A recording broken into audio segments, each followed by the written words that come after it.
তোমাকে বিশ্বাস করি, তোমাকে ভয় করি, রাখালের পয়সাগুলা টাকাগুলা আত্মসাৎ করি নাই। মালিক, এই কাজটা যদি একমাত্র তোমার জন্য করে থাকি, ও আল্লাহ, তোমার কাছে এর বিনিময়ে দরখাস্ত জানাই, গুহার থেকে পাথরটাকে এমনি ভাবে একটু সরে দাও যাতে করে আমরা বাহিরের আলো বাতাস খেতে পারি, ভোগ করতে পারি, এবং আমরা গুহার থেকে, বন্দির থেকে যেন মুক্ত হইতে পারি। মুহাদ্দিসিনে কেরাম হাদিসের ব্যাখ্যা করতে গিয়ে ব্যাখ্যার ভিতরে বলেন, ওই লোকটা দোয়া করার সঙ্গে সঙ্গে পাহাড়ের গুহার থেকে পাথরটা তিনে, আমি আপনার আমার ওই রবকে কেমনে চিনবেন আর কেমনে ভয় করবেন? এই জন্য কিয়ামত পর্যন্ত ক্যাটালগ হিসাবে আপনার আমার আল্লাহ দুনিয়ার জমিনে পাঠিয়ে দিয়েছেন নবী মুহাম্মাদুর রাসূলুল্লাহ। জোরে কান সাল্লাল্লাহু সাহাবী আজমাইন রাদিয়াল্লাহু তাআলা আনহু। আল্লাহর ভয়টা কেমনে করবেন? একজন নওজোয়ান নবীর দরবার থেকে কেবলমাত্র সবেমাত্র মুসলমান হয়ে নিজ গিরিগিরি দিকে রওনা।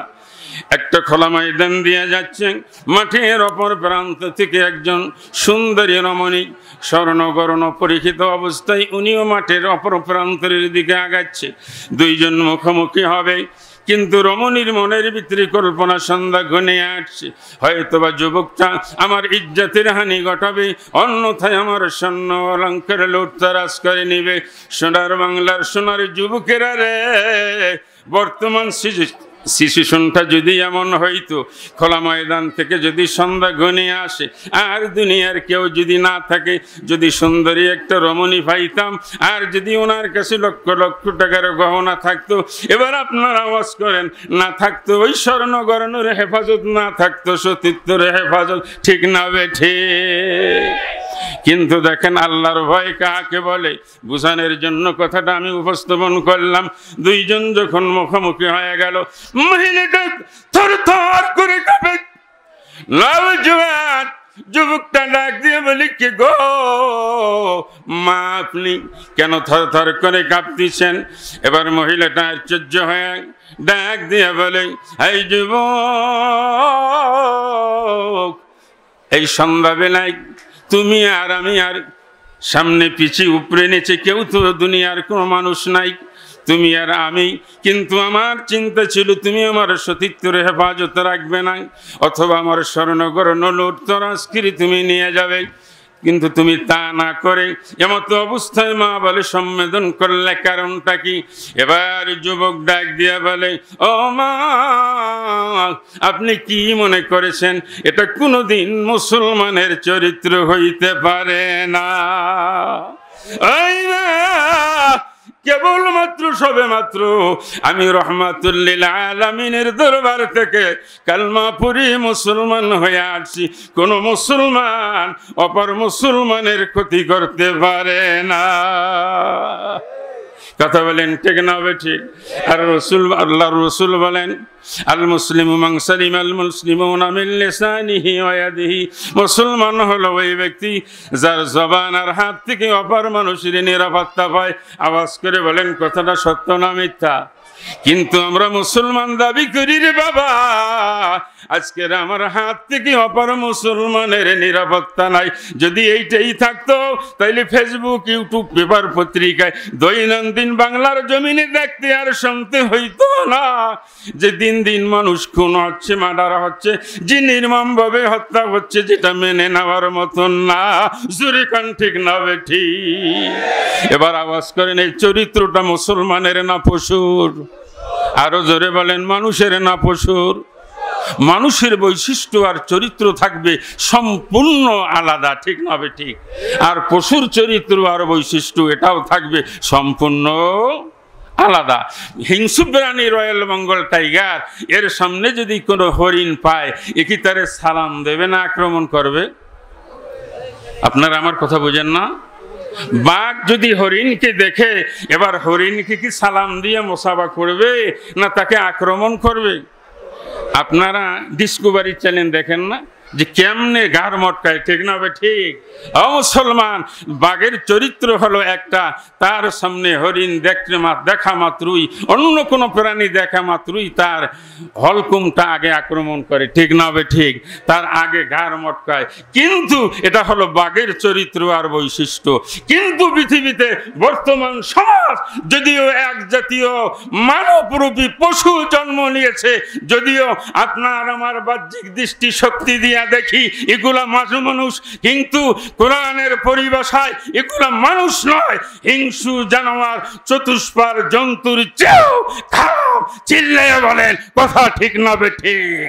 এই কথাটা আমার নয়, কথাটা হলো আল্লাহর। কথাটা কার? হ্যাঁ, কে বলেছেন? আল্লাহ বলেছেন এগুলা চতুষ্পার জন্তুর চেয়েও খারাপ, নিকৃষ্ট। যদিও তোমরা তাকে দেখো দৃষ্টিকোণ দিয়া মানুষ, কিন্তু মানুষের চরিত্র আচরণ বিধি থাকবে সম্পূর্ণ ভিন্ন, আর পশুর চরিত্র আচরণ থাকবে সম্পূর্ণ ভিন্ন। আমি আল্লাহর ভয়ের আরেকটু পরিচয় দিতে চাই সহজে বুঝানোর জন্য, একেবারে সাউন্ডলেস। প্যারে হাজিরিন, বুখারী মুসলিম শরীফের ভিতরে হযরত আব্দুল্লাহ ইবনে ওমর রাদিয়াল্লাহু তাআলা আনহু থেকে বর্ণিত, তিনি বলেন রাসূল করিম সাল্লাল্লাহু আলাইহি সাল্লাম বনি ইসরাইলের 3 ব্যক্তির একটা ঘটনা বুঝাইতে গিয়ে আল্লাহর নবী ফরমান, বনি ইসরাইলের 3 ব্যক্তি রাস্তা দিয়ে পথ অতিক্রম করতেছে, হঠাৎ করে ঘূর্ণিঝড় হানা দিল। ঘূর্ণিঝড়ের কবল থেকে বাঁচার জন্য 3 ব্যক্তি পাহাড়ের গুহার মধ্যে আশ্রয় নিল।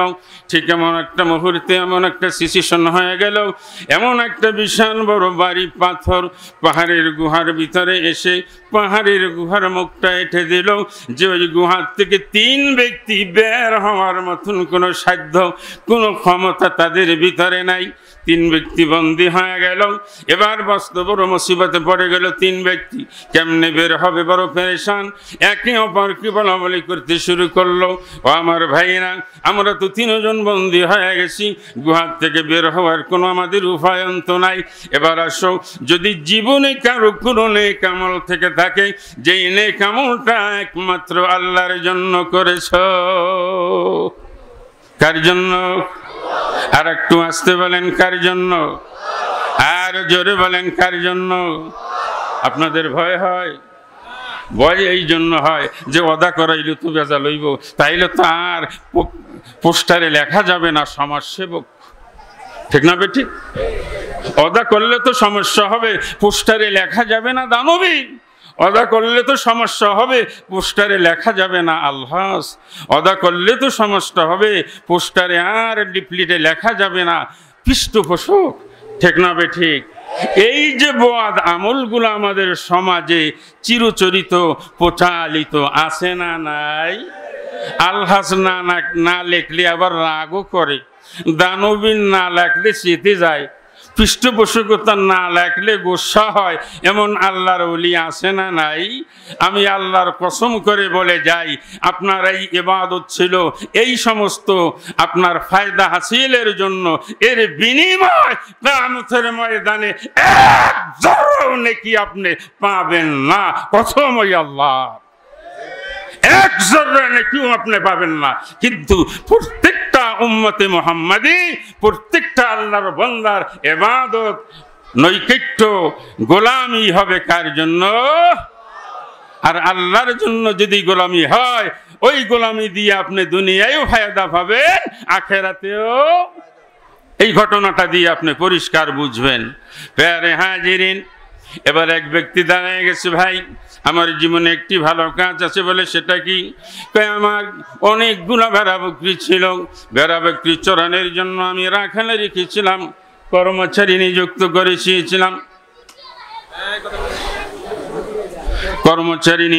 করেছিলাম, রাখালে রেখেছিলাম, যাতে করে আমার ব্যবসা প্রতিষ্ঠানকে পরিচালনা করবে। কিন্তু রাখাল তার ডিউটি করার পরেই তার বেসিক বেতন না নিয়ে অন্যত্র চলে যাবে যখন প্রস্তাব দিলেন, আমি রাখালকে বললাম, রাখাল তুমি তোমার পাওনাটা নিয়ে যাও। রাখাল বলল, না আপনার কাছে থাক, আমি পরে নিয়ে যাব। এবার উনি রাখাল মালিকের কাছ থেকে বিদায় নিয়ে যায়।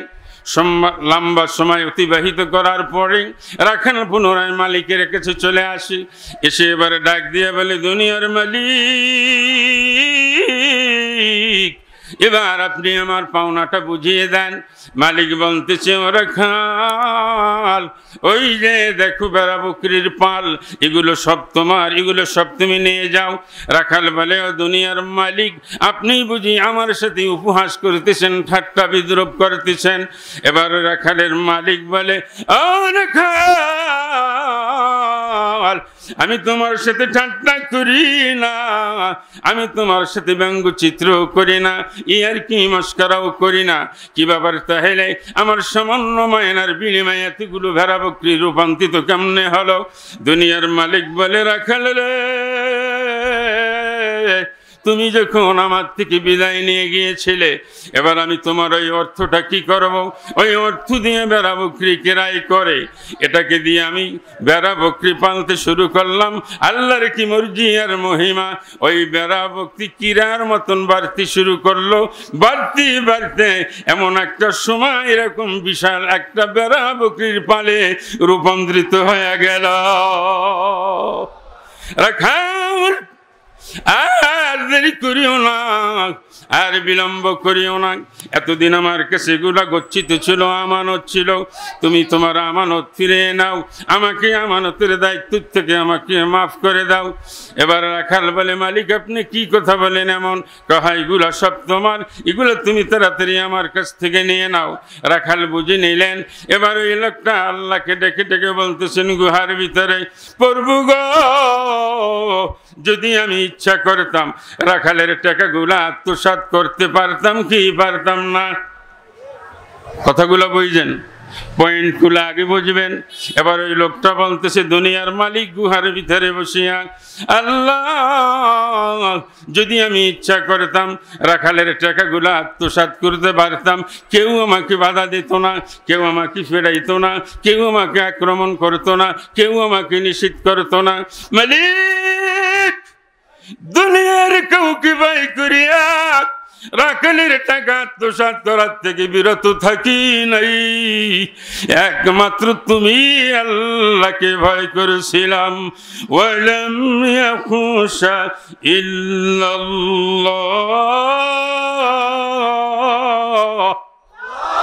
মুসলমান একমাত্র ভয় করবে কাকে?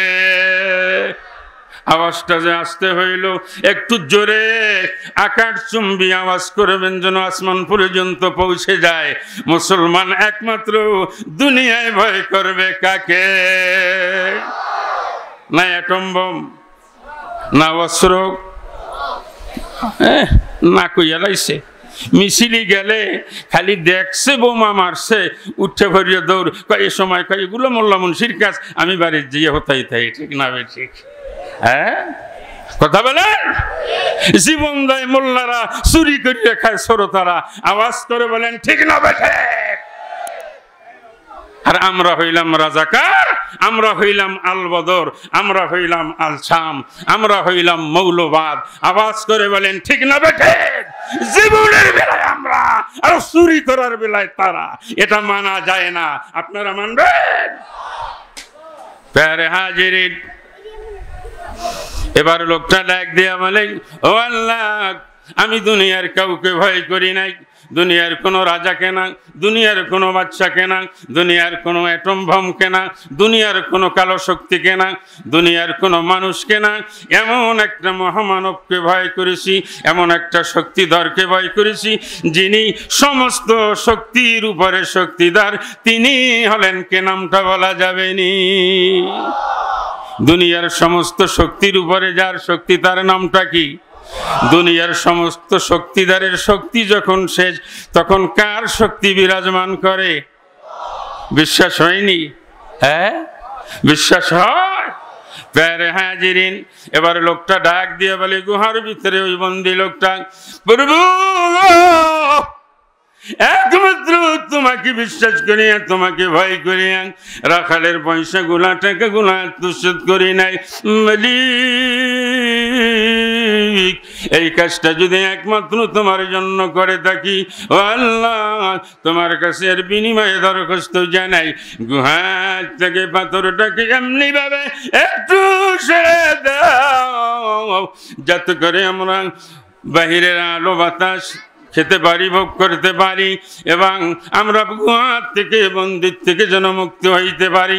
মুহাদ্দিসিনে কেরাম হাদিসের ব্যাখ্যা করতে গিয়ে ব্যাখ্যার ভিতরে বলেন, ওই লোকটা দোয়া করার সঙ্গে সঙ্গে পাহাড়ের গুহার থেকে পাথরটা 1/3 ফাঁকা হয়ে গেছে। জোরে কোন সুবহানাল্লাহ। কে করেছে? যেখানে কারো শক্তি কাজে লাগে নাই, ওই জায়গায় শক্তি লাগছে কার? কার শক্তি প্রয়োগ হয়েছিল? তাহলে বোঝা গেল দুনিয়ার সব শক্তি যখন এক হবে, আর যদি আমার আল্লাহ যদি সেটা না চায়, ওই শক্তি সব বিফলে যাবে, ঠিক না বেঠে? আর দুনিয়ার সব চেষ্টা যখন বিফলে যাবে, তখন শুধুমাত্র আমার আল্লাহ একটু চেষ্টা করবে, তখন মাওলার চেষ্টা সাফল্য পাবে, ঠিক না বেঠে? প্যারে হাজিরিন, এবার গুহা 2 অংশ ফাঁকা বাকি আছে, লোকও বাকি আছে কয়জন? হ্যাঁ, আল্লাহর ভয় কাহাকে বলে বুঝবেন? একটা কথা পরিষ্কার বুঝাই, গুনাহ করা সাধ্য আছে, গুনাহ করার শক্তি আছে, গুনাহ করার ক্ষমতা আছে। গুনাহ করার শক্তি থাকা সত্ত্বে, সাধ্য থাকা সত্ত্বে যে ব্যক্তি গুনাহ করে না, এর নাম হলো ইত্তাকুল্লাহ। এর নাম কি? এর নাম কি? আমি এখন চুরি করলে করতে পারি, কেউ দেখবে না। রাহাজানি করলে করতে পারি, কেউ দেখে না। ডাকাতি করলে করতে পারি, কেউ দেখবে না। ছিনতাই করলে করতে পারি, কেউ দেখবে না। আমার শক্তি আছে, সামর্থ্য আছে, সাধ্য আছে, কিন্তু আমি করি না। একমাত্র কাকে ভয় করি? আরো জোরে বলেন। এই কাজ যদি করি, এর হিসাব একদিন কার কাছে দিতে হবে? আরো জোরে বলেন, কার কাছে? নবীর উম্মতের দল, বিজ্ঞান আবিষ্কৃত যন্ত্র, এবার মেমোরি কার্ড আছে না নাই? মেমোরি কার্ড দিয়া আপনার আমার জীবনের বাক্যলাপ রেকর্ড করা যায় কি যায় না? আরো জোরে বলেন, যায় কি যায় না? দুনিয়ার ভিতরে যদি মানুষ আবিষ্কৃত যন্ত্র মেমোরি কার্ড দিয়ে আপনার আমার জীবনের কথা 100 বছর 50 বছর এরকমের যদি কথা যদি রেকর্ড করে রেখে দেওয়া হতে পারে, তাহলে আপনি কেমনে বুঝলেন আপনার আমার জিন্দেগির বায়োডাটা বুঝি আপনার আমার আল্লাহ